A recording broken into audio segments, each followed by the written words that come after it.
Il est différent. Il est unique. Ce qui est intéressant chez lui, c'est sa présence imposante. Il est vraiment capable d'être un leader que les gens suivent. Il arrive à les convaincre que tout est faisable.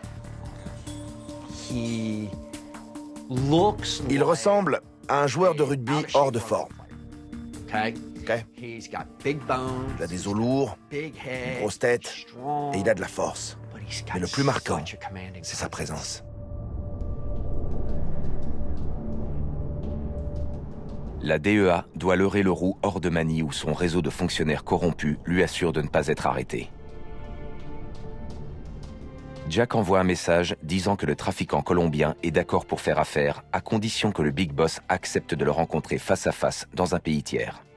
Au Libéria, en Afrique de l'Ouest, parce que la DEA connaît quelqu'un de confiance sur place. Paul Leroux est connu pour être un homme sans pitié. Il voulait s'étendre et développer ses affaires.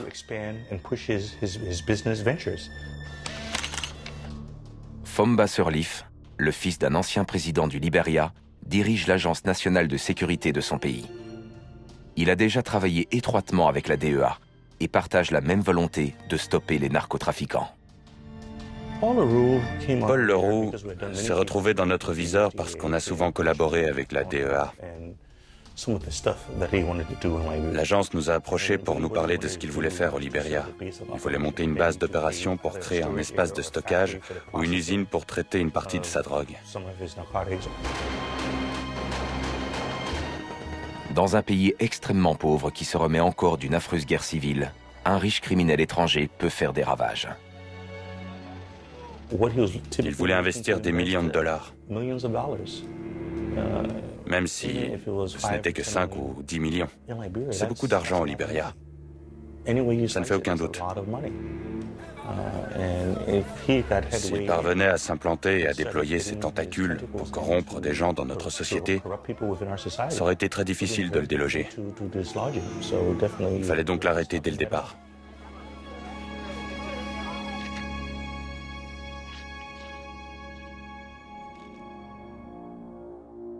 La DEA doit encore convaincre Leroux que les bénéfices potentiels d'une rencontre avec un trafiquant international sont si élevés que ça vaut la peine de risquer un voyage au Libéria.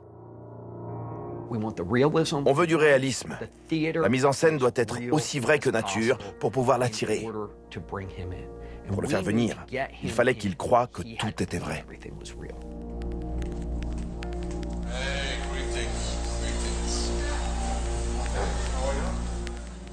Lorsque les deux hommes se rencontrent dans un hôtel au Libéria, Jack enregistre secrètement sa conversation avec Leroux.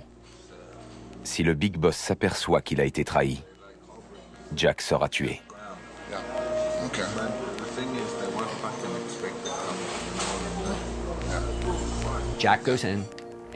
Jack va à la rencontre où Leroux pose des questions sur les Colombiens. Il montre sa connaissance de la méthamphétamine et de la cocaïne. Tout ça est très important pour les preuves. Mais même si on sait que l'email venait de Leroux et que personne d'autre n'y avait accès, il n'y a rien de mieux que de l'entendre de sa bouche pour l'ajouter aux preuves documentaires. Ça ne fait que renforcer l'affaire.